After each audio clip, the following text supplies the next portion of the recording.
यहाँ पे operator overloading. ये चीज आपको उसमें भी मिल जाएगी। ऑपरेटर ओवरलोडिंग क्या होता है, जैसे कि मैं कहूँ कि हम किसी नंबर को ऐड कर रहे हैं, जैसे 4 + 5 ऐड कर रहे हैं, तो ये आउटपुट आपको देगा। अगर मैंने यहाँ पे किसी वेरिएबल में कोई वैल्यू डाल रखी है, जैसे 5 और y = 6, एंड देन यहाँ पे मैं x + y एंड करूँ, तो ये आपका ऐसे है। लेकिन ये तो एक सिंगल वेरिएबल है, किसी हम क्लास के ऑब्जेक्ट के में कोई वैल्यू ऐड कर सकते हैं क्या? अगर मान लो कोई क्लास है ए नेम, उसमें कोई वैल्यू हमें ऐड कर सकते हैं क्या? तो ऑपरेटर क्या होता है, एक तरह से जैसे मैं कहूँ कि कुछ स्पेशल फंक्शन होते हैं जिसके थ्रू हम ऑपरेटर ओवरलोडिंग करते हैं, और ये क्या होते हैं, this features in Python that allow to same operator to have a different meaning, कि हम अगर प्लस यूज कर रहे हैं या मल्टीप्लिकेशन यूज कर रहे हैं, तो उसको दूसरे तरीके से भी यूज किया जा सकता है, different meaning according to the context, जिसको हम कह सकते हैं ऑपरेटर ओवरलोडिंग, कि उस ऑपरेटर को हम दूसरे तरीके से यूज करने वाले हैं, तो उस कॉन्सेप्ट को हम बोल सकते हैं ऑपरेटर ओवरलोडिंग। अब ये कैसे होता है, तो जैसे कि मैं कहूँ कि आप एक कंस्ट्रक्टर डिफाइन कर रहे हैं, तो कंस्ट्रक्टर में क्या होता है, इनिट होता था, यूनिट डेवलपर को ऐसे डिफाइन करते थे। उसी तरीके से हम क्लास के अंदर एक फंक्शन बनाते हैं, डबल अंडरस्कोर ऐड, ऐसे, ठीक है। फिर ऐड, तो add is a prefix function for operator overloading. Add operator की जगह पे इस फंक्शन को यूज किया जाता है, ठीक है। तो कौन कौन से फंक्शंस होते हैं? बहुत सारे फंक्शंस होते हैं जो हम डिफाइन कर सकते हैं, ठीक? तो पहले हम आ जाते हैं ऐड के लिए, तो कैसे हम ऐड करेंगे, तो हम एक एग्जांपल हम डिफाइन कर लेते हैं, मैंने लिख दिया यहाँ पे। हम्म, अब क्वाइंट मैंने डिफाइन कर लिया, अब क्वाइंट क्लास में मैंने एक कंस्ट्रक्ट पहले बना लिया डिफाइन, और मैं लिखा इनिशियलाइज करने के लिए, ठीक। और फिर इसमें हमें सेल्फ लिखना पड़ता है, तो सेल्फ लिख दिया मैंने। एक वेरिएबल बनाया है एक्स, जिसमें 0 पहले से डाल दिया, default value, and then Y में भी 0, कि अगर वैल्यू ना डालें तब भी क्या, कोई एरर ना आए, ठीक। एंड देन, हाँ, फिर मैंने लिख दिया self.x = x, and then self.y = y, ठीक। तो x और y ये जो है, दिस आर्गुमेंट्स फॉर कंस्ट्रक्टर, और ये क्या है, ये प्रॉपर्टी है इस क्लास की x। तो ये वेरिएबल अलग है, x जो सेल्फ के साथ लिखा गया है, ये क्लास का वेरिएबल होता है, और जो ये x और y है, ये वाला है जो असाइन कर रहे हैं, क्लास के वेरिएबल में वैल्यू ट्रांसफर कर रहे हैं, ठीक है। Done। अब इसके बाद क्या होता है कि हम एक स्ट्रिंग फंक्शन भी होता है जो ऑब्जेक्ट को किस फॉर्मेट में रिटर्न करता है, स्ट्रिंग फॉर्मेट में, तो मैं यहाँ पे लिख देता हूँ, इसका भी प्रीफिक्स फंक्शन होता है str नाम से, ठीक है। हाँ,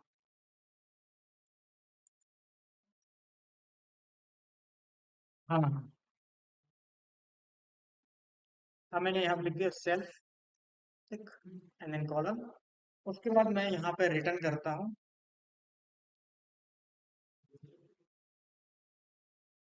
ये अभी नहीं डिफाइन करता, इससे आपको पहले समझ में आएगा कि कैसे वर्क कर रहा है।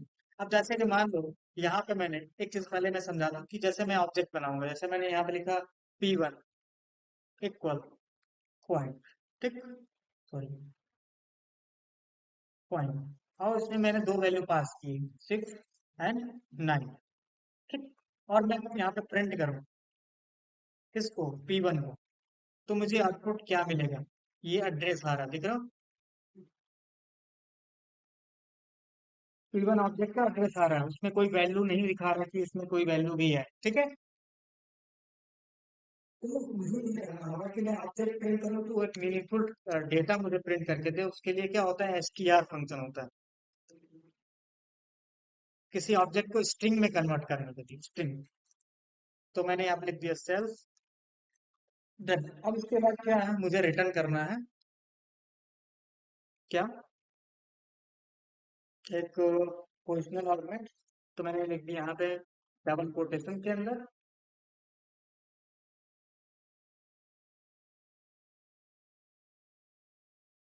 जैसे आप लिखना चाहो, जैसे मैंने लिख दिया यहाँ पे 0 एंड देन दिस 1, और उसके बाद डॉट फॉर्मेट फंक्शन होता है जिसमें एक एक वैल्यू आप दोगे। तो पहली वैल्यू आपकी क्या है, सेल्फ डॉट एक्स है, प्रिंट करनी है। फिर दूसरी वैल्यू क्या है, सेल्फ डॉट वाई है, ठीक। और ये थोड़ा सा मैं बीच में एक कॉमा दे देता हूँ, ठीक, कि एक नंबर प्रिंट होगा फिर दूसरा नंबर प्रिंट होगा, ऐसे। और ये ऐसे लिख सकता हूँ, एक्स इक्वल ये है और ये वाई इक्वल है। अब मैं रन करूँ तो देखिए क्या आउटपुट आएगा, मुझे मिलेगा, एक मिनट, ये इंडेंटिंग हमारी सही नहीं है। अब रन करते हैं, देखिए आ गया ना, P1 को प्रिंट करके एक्स और वाई की वैल्यू प्रिंट हो, जैसे मैंने फॉर्मेटिंग दी हुई है। क्लियर। अब आते हैं ऑपरेटर की बात करते हैं, तो एक नई चीज आपको मिली कि हम किसी ऑब्जेक्ट को किसमें स्ट्रिंग फॉर्मेट में एक मीनिंगफुल डेटा को प्रिंट कर सकते हैं। तो उसमें क्या प्रिंट करना है हम खुद डिसाइड कर सकते हैं कि एक्स और वाई दोनों को रिटर्न करना है या क्या रिटर्न करना है। अब ये चीज हमने केवल दी थी कि आपको समझ सके कि कौन सी वैल्यू एक्स है कौन सी वाई है। अगर ना दे तो केवल कॉमा करके ऐसे डेटा आएगा, ठीक। और यहाँ पे ऐसे लिख सकते हो आप, क्या दोबारा ना? हाँ बोलो।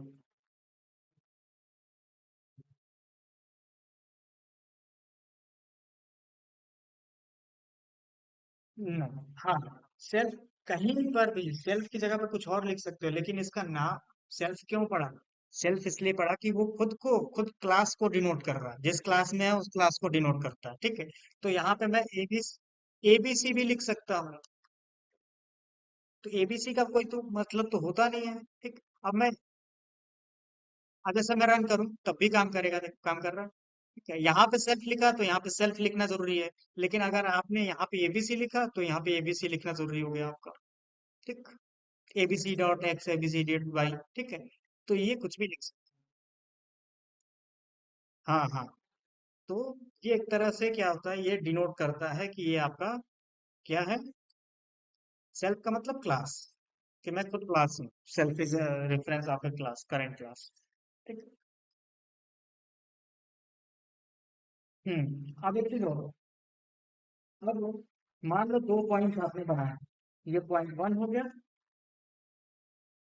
और ये पॉइंट टू हो गया, और मैंने यहाँ पे लिख दिया 7 और यहाँ पे 4।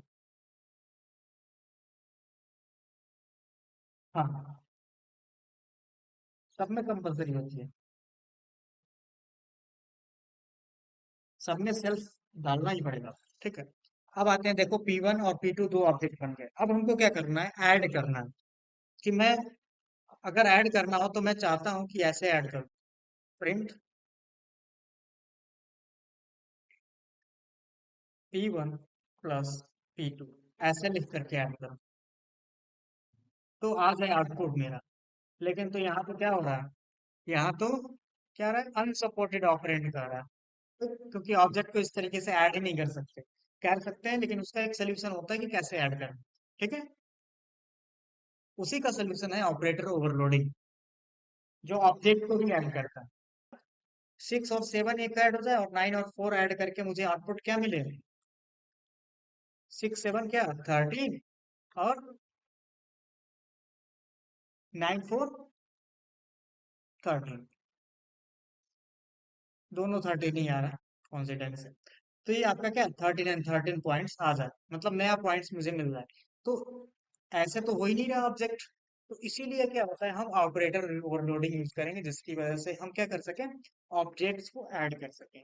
तो हम करेंगे क्या, तो हम एक फंक्शन बनाएंगे जिससे कि ये प्लस क्या है ऑपरेटर, यहाँ से उसको आइडेंटिफाई करता है कि मुझे ऐड करना है। तो प्रीफिक्स एक ऐड करने के लिए डबल अंडरस्कोर ऐड फंक्शन, पहले से इसी नेम से फंक्शन होता है जिसको इसी नेम से बनाना पड़ेगा, ठीक है। देन, हाँ, अब मैंने कहा कि यहाँ पे सेल्फ और एक होता है अदर, या मैं लिख देता हूँ अदर, या जो भी ऑब्जेक्ट है जैसे अदर ऑब्जेक्ट, ठीक, अदर ओबीजे जो भी कुछ भी लिख सकते हो, ये पैरामीटर है, ठीक है, समझ गए। अब ये क्या करता है कि जो आपका एक्स वैल्यू है,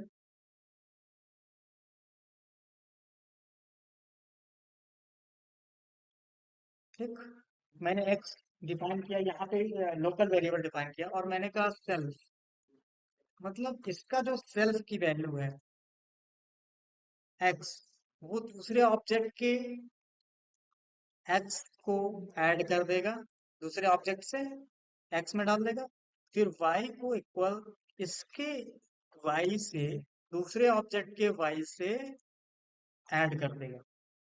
समझ में आया कि जब मैं प्लस करूंगा तो P1 के एक्स को P2 के एक्स से ऐड करके, और फिर P1 के वाई को और P2 के वाई से ऐड कर देगा, तो हमको एक्स और वाई मतलब नई वैल्यू मिल गई। अब यहाँ मैं क्या करूंगा, रिटर्न कर दूंगा, रिटर्न, हाँ रिटर्न पॉइंट और एक्स और वाई, तो जो मुझे नया वैल्यू मिला ऐड करके वो मैं इसमें डाल करके रिटर्न कर दूंगा, तो ये भी रेफरेंस होगा, पॉइंट का ही रेफरेंस होगा ना, ठीक। अब रन करूंगा, देखो क्या आ रहा है। एक मिनट,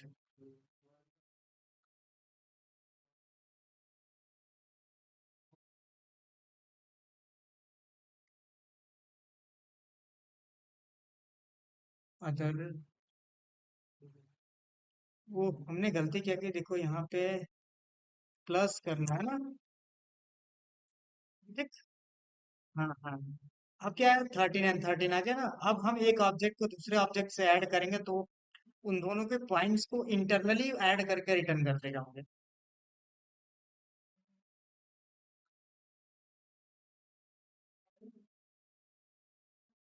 अब जैसे मैंने यहाँ पे लिखा 2, तो 2 और 7 में क्या होगा, 9 आएगा, यहाँ पे 9 आ जाएगा, तो रन करो देखो, 2 + 7 9, 9 + 4 13, ठीक है।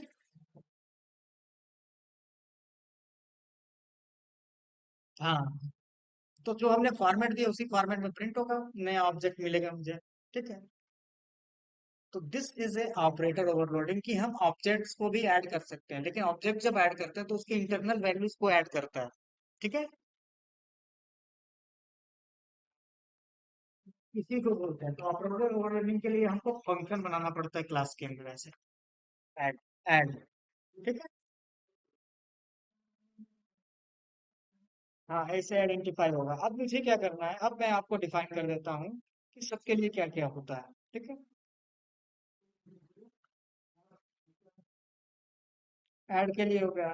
अब यहाँ पे आप देख लो कि किसके लिए क्या डिफाइन होता है, तो यहाँ पे मैं आपको डिफाइन कर देता हूँ, जैसे मुझे अगर मल्टीप्लाई करना है, क्या, और सब्सट्रैक्ट करना है पर, तो मैं एक और फंक्शन बनाता हूँ, डेफ सेम एस, इसको मैं कॉपी करता हूँ, और यहाँ पे बस मल्टी, मैंने लिख दिया सब, एस यू सब्सट्रैक्ट, ठीक, और यहाँ पे बस सिंबल चेंज कर दिया, माइनस माइनस कर दिया, ठीक। अब मैं यहाँ पे ऑपरेटर माइनस यूज करता हूँ, तो रन करेंगे देखो, क्या हुआ, 2 में से 7 अगर हम डिडक्ट करेंगे तो क्या माइनस में आएगा, -5, और 9 में से 4 आ जाएगा क्या, 5, ठीक, ये पॉजिटिव में आ जाएगा, ये नेगेटिव में आ जाएगा, ठीक है। तो सेम एज, हाँ, सब्सट्रैक्ट हो गया। अब उसके बाद क्या डिफाइन कर सकते हो आप, मल्टीप्लीकेशन, तो मल्टीप्लीकेशन के लिए क्या होता है,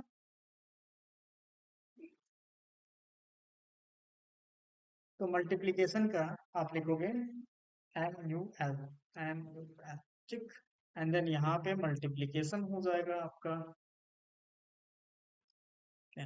अब मैं मल्टीप्लीकेशन करूँ यहाँ पर, ये तो आपका -5, ये लिख देता हूँ मैं, -5 एंड देन 5 इसका रिजल्ट आएगा। अब आते हैं नेक्स्ट, कि इसको मल्टीप्लीकेशन करना है, तो यहाँ पे मैं लिख दिया मल्टीप्लाई, सिंपल, तो वो इंटरनली वही फंक्शन चलेगा मल्टीप्लाई वाला। तो देखिए मल्टीप्लाई हो गया ना, 2 + 7 क्या होगा, 2 × 7 क्या होगा, 14, और 9 × 4 क्या होगा, 36, ठीक है। फिर अब पावर के लिए क्या होगा, तो पावर के लिए कौन सा फंक्शन होता है? हम सारे ऑपरेटर ओवरलोडिंग फंक्शन में बता देता हूँ यहाँ पे। फिर अब यहाँ पे लिखते हैं पी ओ डब्ल्यू, ठीक है। और पावर के लिए क्या होता है, कौन सा सिंबल यूज किया जाता है? ये, ठीक।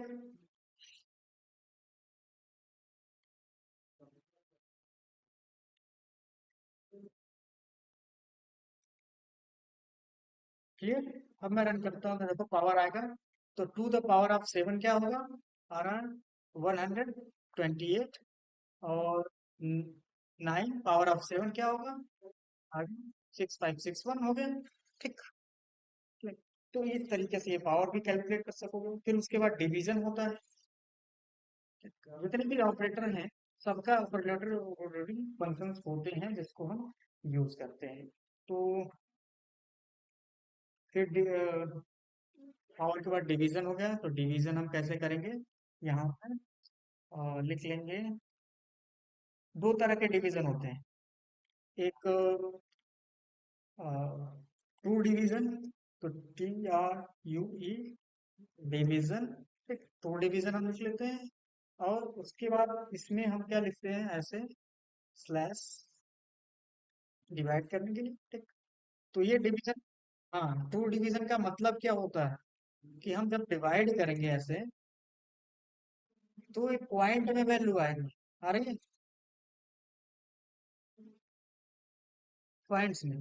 और एक होता है डिवीजन जो फ्लोर डिवीजन करता है, डबल होता है। ठीक। तो उसके लिए क्या होता है, आपको फ्लोर डी लिखना होता है यहाँ पे। फ्लोर डी की जगह पे फ्लोर डी। ठीक है। और यहाँ पे मैंने लिख दिया डबल स्लैश। ओके। हाँ, यहाँ पे अगर फ्लोर डिवीजन करना है, यहाँ पे डिफाइन कर रहा हूँ, तो दो इंटरमीडिएट उसको क्या करेगा ऐसे। अब क्या है, ये इस पे जीरो ही आएगा, पॉइंट हट गया। और 2.25 है तो केवल 2 आएगा। तो केवल ये होल नंबर ही आपको देगा, इंटीजर वैल्यू, फ्लोर डिवीजन। ठीक। अब उसके बाद और भी फंक्शन आप इसके अंदर बना सकते हो। मॉडुलस। ठीक। लास्ट में, हाँ, मॉडुलस का भी डिफाइन कर सकते हो, तो यहाँ पे मैं लिख देता हूँ।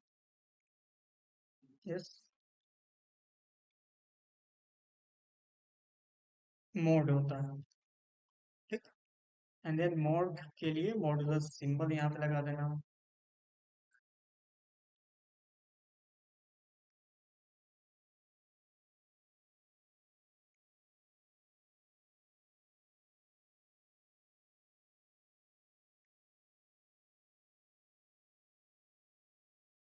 ये, तो ये रिमाइंडर आपको कैलकुलेट करके दे देगा। तो ये होता है हमारा ऑपरेटर। ठीक। अब इसके बाद क्या होता है? हाँ, अपने ऑपरेटर से यूज कर सकते हैं। अब मान लो मुझे कंपैरिजन करना हो, कंपैरिजन ऑपरेटर, कैसे लेस देन, ग्रेटर देन। ठीक। तो कैसे अप्लाई करेंगे, तो उसके लिए भी ऑपरेटर होते हैं। तो अगर लेस देन के लिए यूज करना है तो क्या आप यूज करोगे, तो यहाँ पे मैंने लिख दिया LT, लेस देन।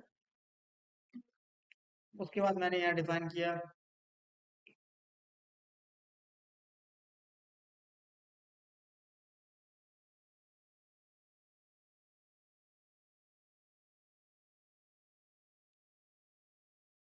कि दोनों वैल्यू इक्वल है या नहीं। तो यहाँ पे मैं रिटर्न कर सकता हूँ।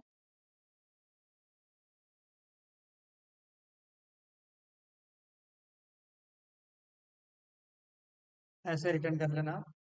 आपको लिखना होगा self dot X is less than other dot X. ठीक। और एंड ऑपरेटर। फिर मैंने लिखा self dot Y and less than other dot Y, other dot Y. अब लेस देन भी यहाँ पे अप्लाई कर सकते हो। तो इसमें ये चेक कर रहा है दोनों एक्स और वाई क्या है, पहले वाले से पहले वाला छोटा है दूसरे वाले से, तो यहाँ पे रन करेंगे तो क्या आएगा? देखिए फॉल्स आ रहा। फॉल्स क्यों? क्योंकि आपका ये छोटा है लेकिन ये तो आपका बड़ा है। ठीक। Second value. तो यहाँ पे एंड का मतलब कि दोनों सही हैं फिर। अगर मैं चाहता हूँ कि दोनों में से कोई एक सही हो तो यहाँ पे मुझे क्या लगाना होगा? और सिंपल। तो मैं अगर और लगाता हूँ तो यहाँ पे रन करूंगा तो क्या आ जाएगा? ट्रू आ जाएगा।